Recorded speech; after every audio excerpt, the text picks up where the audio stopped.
strategies for estate planning, the role of the deferred sales trust. And so, I think it's important to always look at any strategy that you're going to be using or implementing as it pertains to the big macro picture of what you're trying to accomplish. that has to do with your financial legacy, that has to do with your children, that has to do with giving, that has to do with just being great stewards of the wealth that you've earned, and also the wealth that's going to be passing on to the next generation. And so taking an estate planning perspective as you're looking to exit highly appreciated assets as it pertains to income tax deferral, capital gains tax deferral, how to weave those two things in is so important.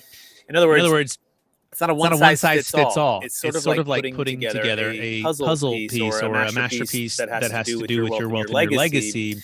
And yet again, you're looking to exit this highly appreciated asset. And these are one of the monumental moments in your wealth as you are exiting these businesses: cryptocurrency, primary home, investment real estate. You're in a 1031 exchange perhaps. And so how do these two weave in together? And so I did go to our friend today, and our friend is ChatGPT, and I asked him for a few topics to talk about, and that's where they came up with the strategy for the estate planning. But we also have every single deal that we're doing has to do with this. This concept of well, how does this fit into my estate plan?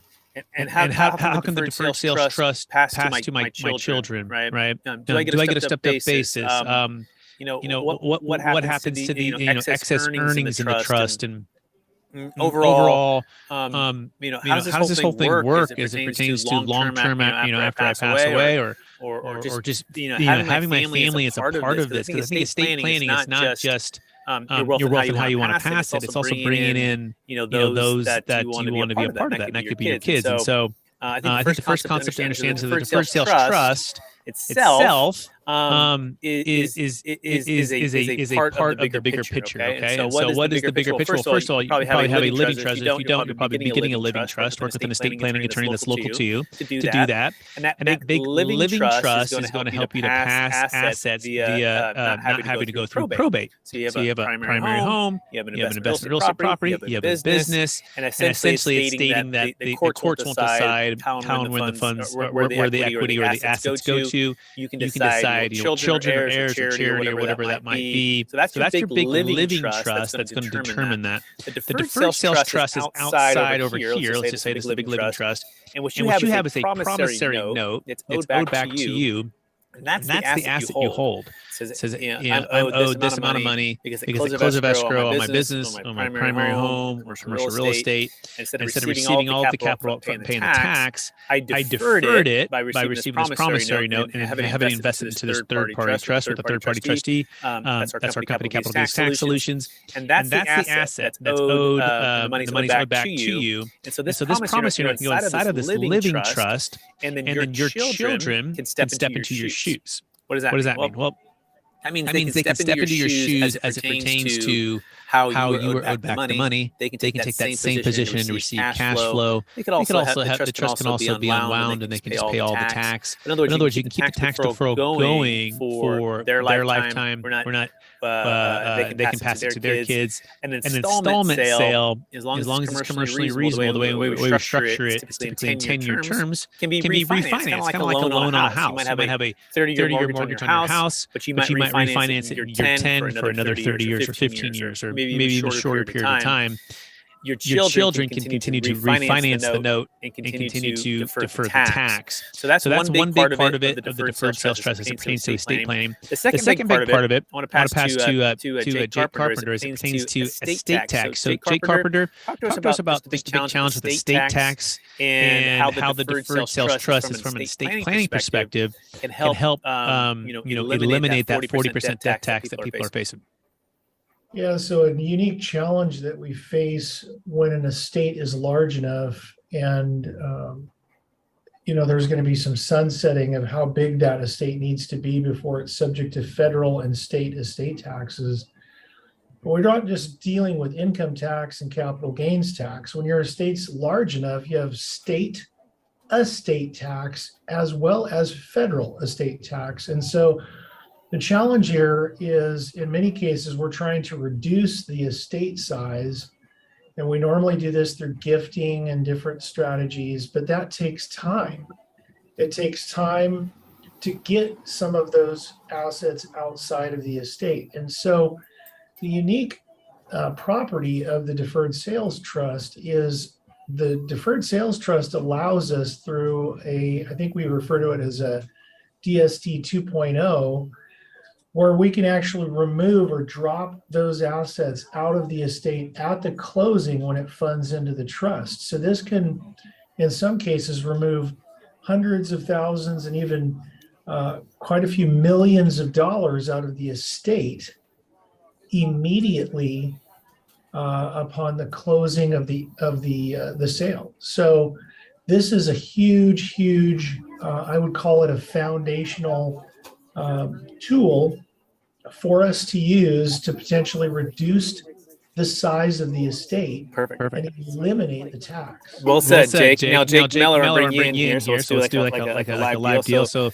Jake, let's imagine I have a $100 million business I'll be selling, right? And I am concerned that this $100 million is all inside my taxable estate. And I have a few kids, and these kids are I want to help I want them to eventually inherit my wealth, and I might be charitable giving. I want the flexibility with that. But I don't want to buy necessarily a bunch of life insurance, and I'm looking at the DST Plus as a way to eliminate this estate tax. How would that practically work? Walk us through what that would look like. Absolutely, Brett.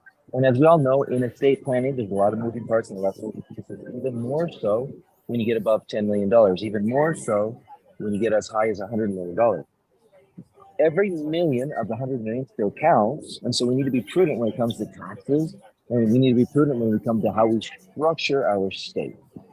So as an example, with the DST 2.0, the really nice thing about this piece is that we are effectively, when we utilize it to sell assets and we receive the funds through the DST 2.0, we are receiving them in an entity that is outside of our state. Something that everybody should have on the radars right now is that at the end of 2025 or the beginning of 2026, there's going to be a change in the exemption amount of what we're allowed to not have taxed in regards to our estate. So moving assets or freezing assets inside of our estate to then also move and grow those assets outside of our estate is incredibly important, especially for individuals in this type of case example that you mentioned, Brett, that have a $100 million estate. Because again, every million counts. So how would that look coming full circle? They have some of their assets. And Brett, you and I spoke about a year ago with a developer in Utah. He literally had $100 million that he was considering what should he do. And part of it would be, well, do I keep it and give it to my kids? Do I sell it now so I can kind of control a little bit how the proceeds flow? And he preferred making the decisions now so these decisions didn't fall over the heads of his kids, who might then have problems, and it could destroy the relationship with each other. So he decided to take the action now. And in this type of an example, with the Deferred Sales Trust, he could sell that asset, receive the funds into the DST.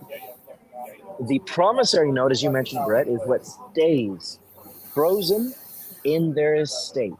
And through other estate planning methods, we can mitigate the taxes there. But now that he has the proceeds of that sale inside of his Deferred Sales Trust 2.0, he's able to then grow that. And he's got another 15 years of life. He can grow that into something dramatically more, possibly double it before he passes away. And he's doing all of that outside of his estate. Now, the Deferred Sales Trust is just one out of many financial tools. There's still a need for life insurance. There's still a need for charitable giving. There's still a need for all these other aspects of estate planning. But no longer are any of those other tools now needed in excess. We don't have to get overly exorbitant with life insurance. We don't have to give away more of our estate to charity than we really desire because of our charitable inclination. We now can actually do what we wish at a much higher degree or higher level because of this Deferred Sales Trust, which becomes a little bit of the keystone in the archway. In any arch, there's a keystone in the middle, and this Deferred Sales Trust oftentimes is the keystone tool, keystone financial tool that allows everything else to have a more appropriate place and not to be used exorbitantly. I don't know if that helps answer your question. It does, Jake. It's really well said. And I think it's great to hear, sometimes we're saying the same thing, but we're saying it in a little different nuance, right? To connect with everyone who's listening to this. And so, by the way, I come back to ChatGPT. I asked them the question too. I basically say, talk about how the estate planning, with the DST, with different children and different plans and different different aspects of receiving the funds that the DST can help with. And I think this is really important to understand. This is individual estate planning. Estate planning allows the wealth owner to dictate how their wealth will be distributed after their passing. It can be tailored to meet the individual needs or interests of each heir. This is particularly useful when children have different visions for their inherited wealth. And as the deferred sales trust pertains to this, the nice part about the deferred sales trust is if you have multiple kids, you can sell the asset today, move it outside the taxable estate. The children can be the heirs of this trust, and they can receive it, or they can continue to defer the tax. They'd like to, right? Although we are moving it outside the taxable estate, so we can eliminate that estate tax, which is so key. On DST 1.0, they can step into the shoes, and you can continue the tax deferral. But the point is, one child might want to just cash out completely, pay the tax. The other wants to defer the tax. It simplifies the estate planning as it pertains to the parents are concerned with their children, because the decision's already made for them, and the funds are diversified, invested, right? And it's not necessarily tied to one single asset and one location or one business, right? And so that I think is really key, that it can be structured in a way that allows for flexibility of the wealth distribution. And the payment plan for each individual can be different for the parents, for the children, and it can also be the parents might say, you know what, I don't necessarily want $100 million to pass all to my children all right away. I'd like via my living trust to dictate how this will pass, right? So all these little nuances are create customized solutions for clients. And like Jake said too, you might have a donor advised fund. You might have a certain amount that still goes to charity, but it's not forcing or over-forcing what percentages you might be giving. You might want to give 20%, 30%, 40%, 10%. Everyone's different, right? So that's the beauty of the deferred sales trust, is it didn't limit you from going to charity, but it does give you the ability to be flexible with charitable giving or not, while still getting a lot of what we have to say what the CRT provides. We're like the CRT without charity's not required. So that being said, Jake Carpenter, do you want to add any of what we said there, or pull out any nuggets that you want to exemplify a little bit? Really, the only thing I'm going to add is that I don't think a lot of children and even the owners of the assets realize what kind of tax situation they're in. And specifically, Brett, you and I have been talking about a deal, and the only thing they're focused on is capital gains deferral, but they don't realize that it's such a large deal. They're going to also be dealing with a significantly sized tax burden that falls under the federal estate tax. And, that's the reason why you really want to deal with professionals like Jake Miller, Brett Swarts, myself, Rebecca. We all work as a team to work with the individual seller's financial planner, real estate broker, attorney, CPA, tax professionals, because these conversations need to be brought up, questions need to be asked, strategies need to be built, so that we're not solving an area over here, solving a problem here and creating a problem over there simultaneously. And that's where the beauty of these larger transactions can come in, is we can use it, like Jake Miller said, as a keystone in the planning process to shift and move and customize the estate plan for each individual. Yeah, it's perfect. And by the way, I'll let ChatGPT do a little bit more for us too. Management of inherited wealth. The DST also provides a way to manage the inherited wealth. The DST is managed by a trustee. That's our company, which can be beneficial if there are concerns about a child's ability to manage large sums of money. There's the you guys have heard of the crisis of the third generation of wealth. First generation, typically earns or builds massive amount of wealth. Second generation inherits it, but the third generation, 70% of it's lost. And it's a huge crisis for this wealth transfer.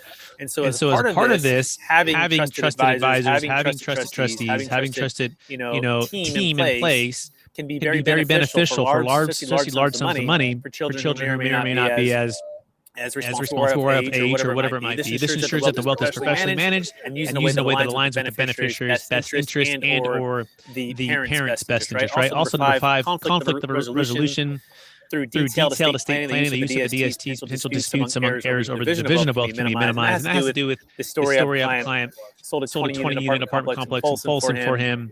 He has a house that he inherited 30 years ago from his parents who had it for 50 years that overlooks the ocean.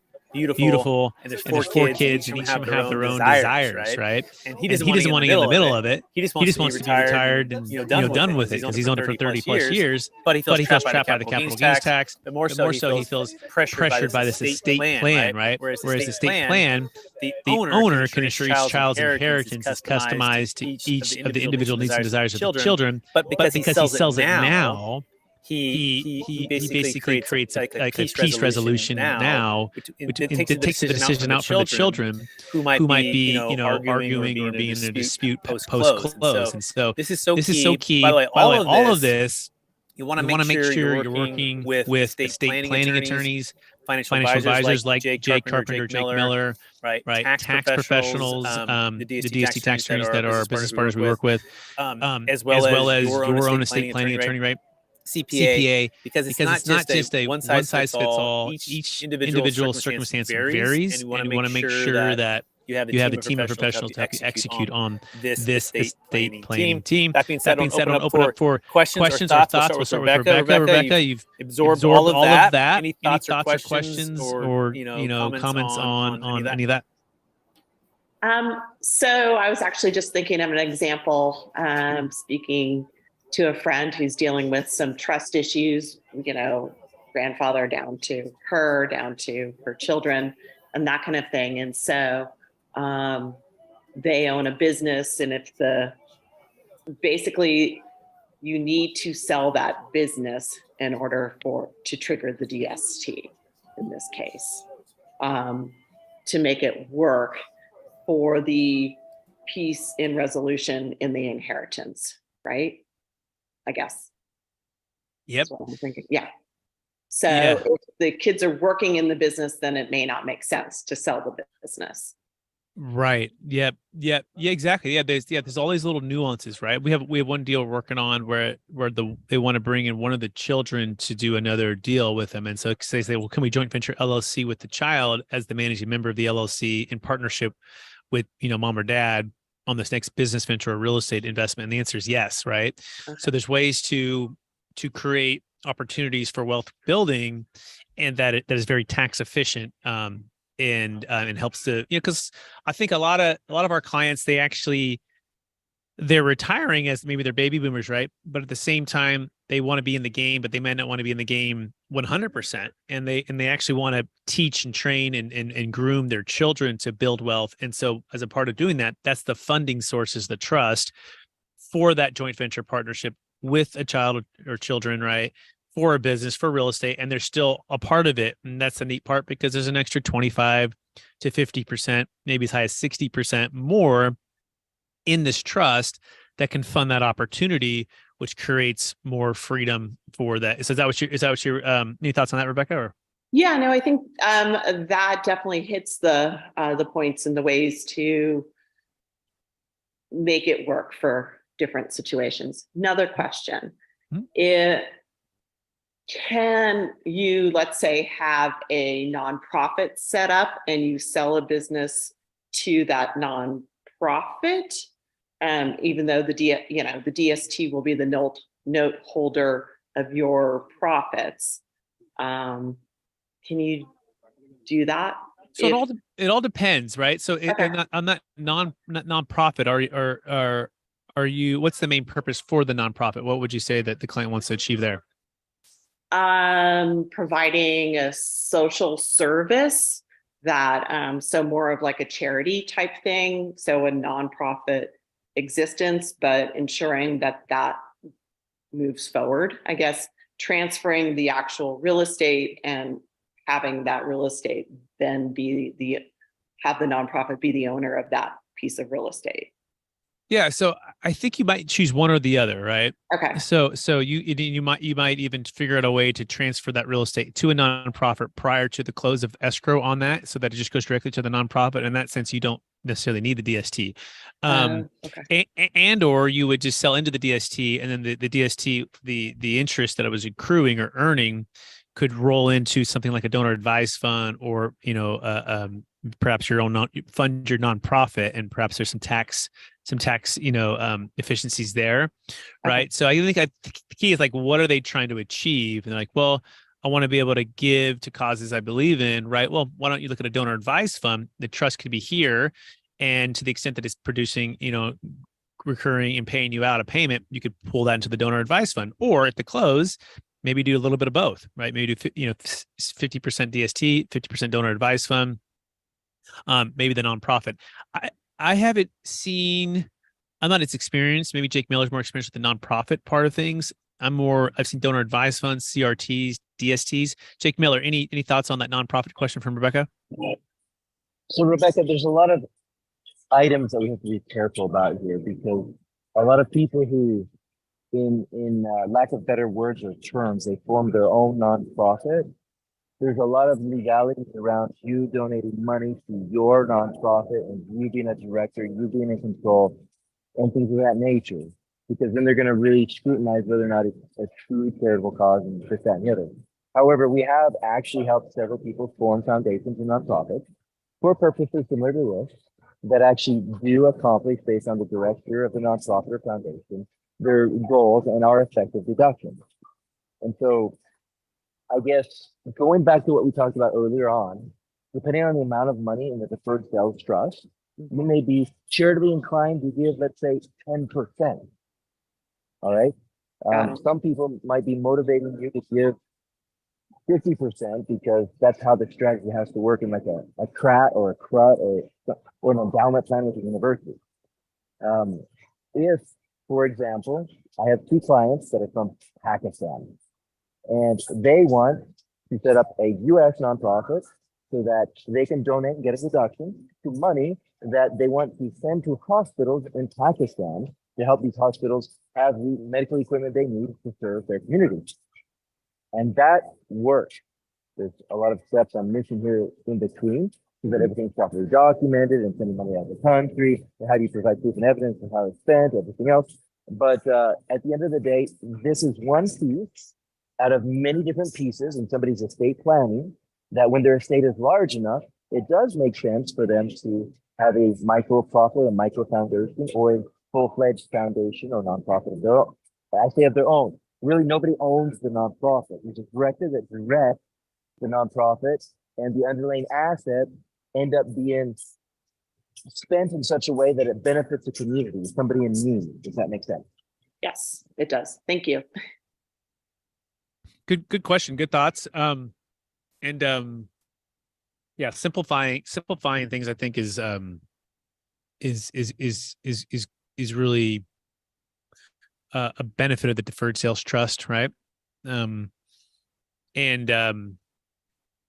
simplifying your estate plan. So the more clear on your vision and the outcome that you're trying to achieve, right, the more precise a plan can be put in place that achieves that. All right, good thoughts and questions. I'm going to open it up to for others. We have Carl. Hello, Carl. We have Maria. We have Moana. We have Pierce. Pierce, welcome, brother. Hope you're doing great. And feel free to unmute, say hello, and ask a question or a comment. Hey guys, how are you? Great, Pierce. How you doing, brother? I'm good, man. Just soaking it all in again. So no, I think you guys are having a pretty awesome discussion right now. I like the kind of the head-to-head of the charitable remainder and the estate planning aspect of the DST 2.0. I think that's really awesome stuff. So yeah, it's just been good to hear kind of some of the alternative methods that people can use. Mm-hmm. Yeah, and Pierce is down in Newport Beach for those that are listening. He's a luxury realtor and a commercial broker down there, and also is co-host of the Capital Gains Tax Solutions podcast. So, Pierce, what curious on any temperature feel for the real estate or the market down in Newport? What are you seeing or feeling down there with just the overall thoughts on where the market's at? Yeah, so transactions are still down. Prices are kind of down a little bit in Orange County altogether. Newport, they are also down a little bit, but I think that has to do more with the amount of just, well, or the lack thereof inventory, which is, driving down everything. And so that's pretty rough on the luxury residential side. On the commercial side of things, it's really interesting. I was talking to another buddy of mine, and he was saying that commercial transactions are down like 80%. And a lot of it has to do with the fact that people just can't get funding. And it's just a tight market right now, with a low flow of actual transactions and closes. I mean, they're still happening, but they are definitely a lot more tight. It is good that the Fed paused the rates. That kind of just keeps the pressure consistent instead of pushing more pressure on the banks and stuff like that. So that's really good as far as that's concerned. So hopefully we can kind of reduce that a little bit, and then kind of loosen lending restrictions so that transactions can actually go. But yeah, that's kind of a little pulse. Yeah, very well said. And by the way, to that point, this is why we think the deferred sales trust is created for times like this, because there's kind of three buckets here, right? Pierce is talking about debt, or debt flow is a good way to think about it, right? How easily and accessible are transactions and debt flowing to close transactions from banks? Well, that flow is tightening up, right? We've seen that, right? And then there's also there's this cash flow, right? That's what most of us think about. Well, cash flow, what's going on with cash flow? Well, as debt restrictions tightened up, there's what's called loan to value ratios that are becoming lower and lower, meaning is not as much debt per property available. In other words, think was debt coverage ratios, right? So as the debt gets restricted, guess what happens to the cash flow? It tends to get restricted as well, because there's not as much, debt's more expensive, right? Interest rates have gone up. And then you have the third wheel, which is what we're really focused on here, is tax flow. And I guess in the middle of all of this is what's called, timing, or time. Time is the one thing that's kind of consistent in all investments, and it's the most important aspect or foundation for any investment horizon. And so as you look at these three things and you see what's going on, you go, okay, so my interest rate has gone up, my access to debt has gone down, and my cash flow, therefore, is also being restricted because you have what's called rate caps. These rate caps that are basically fixing a interest rate on a property. Those fixes are essentially, it's expired. It's like an insurance on an interest rate. You go, hey, I had a 3.5% interest rate. I bought a cap, which is like an insurance to say that it's going to stay there. Well, those caps are expiring, and now all of a sudden it went from a 3.5 fix. It's adjusting to 5.5, 6, 7%, depending on what the index is that it's tied to, and your cash flow gets flipped upside down. And so now people have to sell. And so we're seeing even in the multifamily marketplace, which is actually doing really well in the sense that you still have 4 to 5 million units that were short in the U.S., and the occupancies are really healthy, 97% plus in most of the major markets, right? Doing really great. The collections are really good. The rents are actually either a little bit up or even just even. The expenses are all pretty solid. Insurance for some states like a Texas or a Florida, even California with the fires, right? Some natural disasters definitely has gone up. Yes, there's been some increases in just labor costs, but those have gotten a little bit better in the last 12 months in supplies. But overall, those are still manageable. In other words, we build in reserves and variance for those types of things. And rent growth has been so strong the last few years that these properties are actually healthy. But what's not healthy or what's not sustainable is when your debt essentially goes up by 50 or 60 or sometimes 100% increase in debt service. And so if you're over leveraged and the debt flow, meaning that the banks aren't willing to refinance. In fact, some of them are now saying, oh my gosh, you're below the debt coverage ratios based upon the covenants of the loans. These are commercial loans we're talking about here. Then it becomes a nightmare. And so for people who still have fully occupied, well-managed properties in good locations, they don't have a property problem or an NOI problem. They have a debt problem. And that's what we're seeing the effects of happening now. So where the deferred sales trust comes into all of this is not only can you sell hopefully at a decent price, and that new buyer can get a debt that is more favorable for them. But now you can defer the tax, right? Because think if it was both sides of things. Just because your cash flows tanked, right? Now the valuation obviously is probably going down as well. So you are losing some equity there. But if you've done multiple 1031 exchanges, your basis is still very low or at zero, right? And therefore the tax doesn't just go away because you didn't make money on that deal, unless you had bought it with a new basis and then you made less. You don't have a capital gains tax there. So all these threes are constantly in play, and we're seeing it all happen. And we believe the deferred sales trust is amazing because not only do you not have to worry about debt flow, in other words, you can sell. You do not have to replace that debt in the 1031 exchange. You do not have to take on the higher interest rate, and you don't have to buy that property right now that the bank may or may not lend to you based upon your overall debt coverage ratio and all of your other assets. So in other words, we call it the debt-free plan for exiting highly appreciated assets.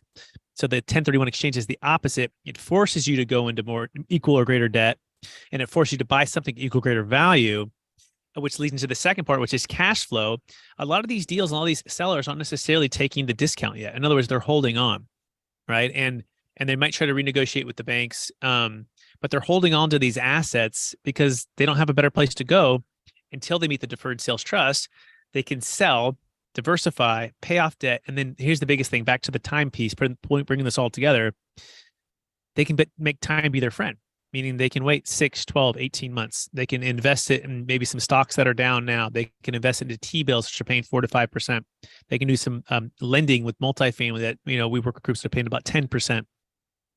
And they can get liquid or semi or 30-day liquid type of capital that is prepared when the deal makes sense. I'm going to pause there, see what Pierce, any thoughts on that? And then we'll pass it to Jake, and Jake can maybe wrap it up unless someone else has any questions.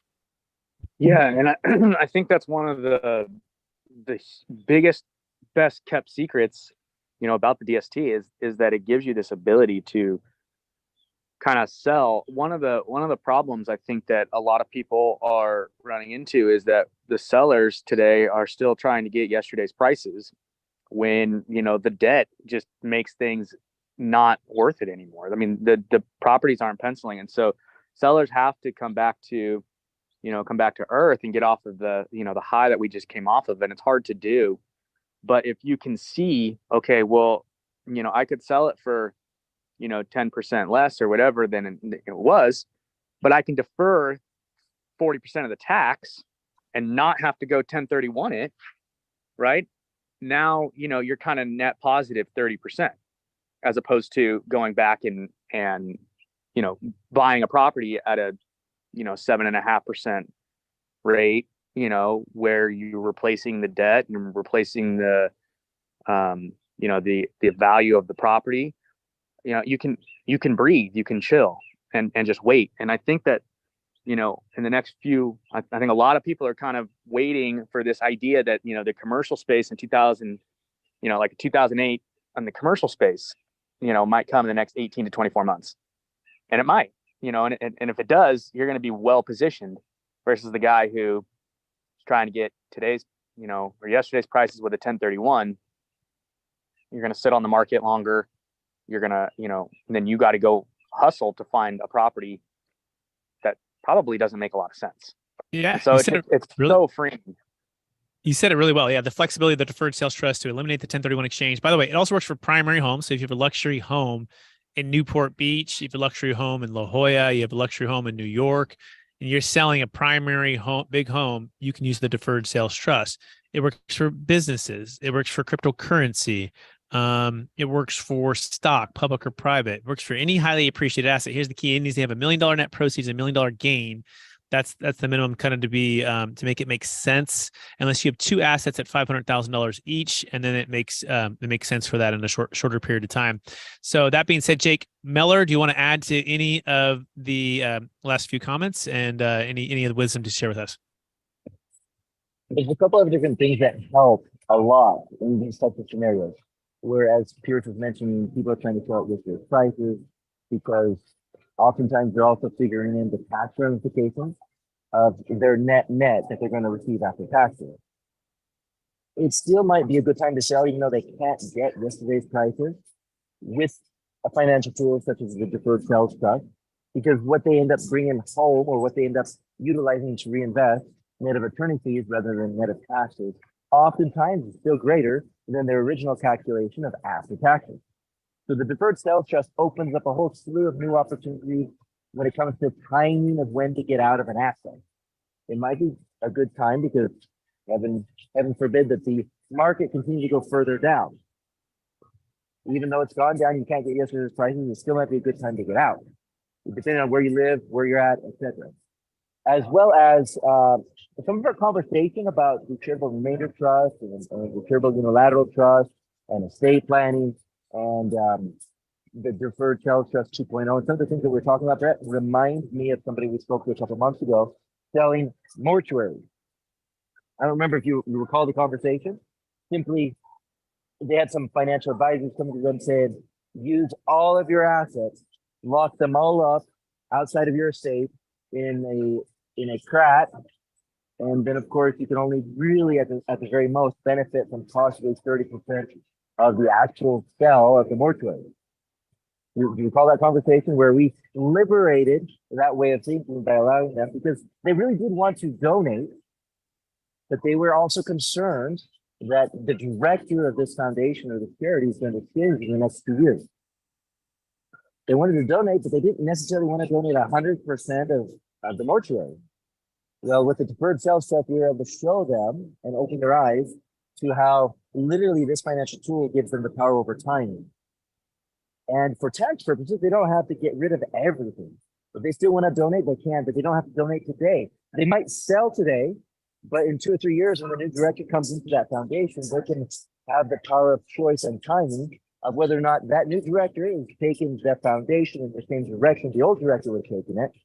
And if they should donate, and not 100%, but maybe 5 to 10%, while at the same time they're reinvesting the underlying assets, diversifying, not having everything locked up in the mortuary, and building in a way their overall net worth. And so that's just another example of a conversation that we've had fairly recently, a few months ago, of somebody who, based on the information they had in the moment from their current advisors, they were not happy with the solution. They were not happy locking everything up in a CRAT. But with this, they were able to still do the CRAT at a smaller percentage that made more sense, as well as accomplish a lot of the other goals and dreams that they had going on at the same time. Brett, what do you want to comment there? No, I think that's great, Jake. It's always good to get live case studies and live deals because it brings to life what we're talking about in concept here. That being said, if you want to take action right now and start a deferred sales trust, or at least download our free ebook, you can go to capitalgainstaxsolutions.com. It's capitalgainstaxsolutions.com. We also have a brand new book that just came out. It's called Building a Capital Gains Tax Exit Plan. The Jake Miller, who just spoke a minute ago, has a chapter. I got a couple as well. We also have Kevin Harrington from Shark Tank. He's in the book as well. That's Building a Capital Gains Tax Exit Plan. You can learn and dig into the story behind the DST, how it came about, and kind of hear our journey step by step. So check that out.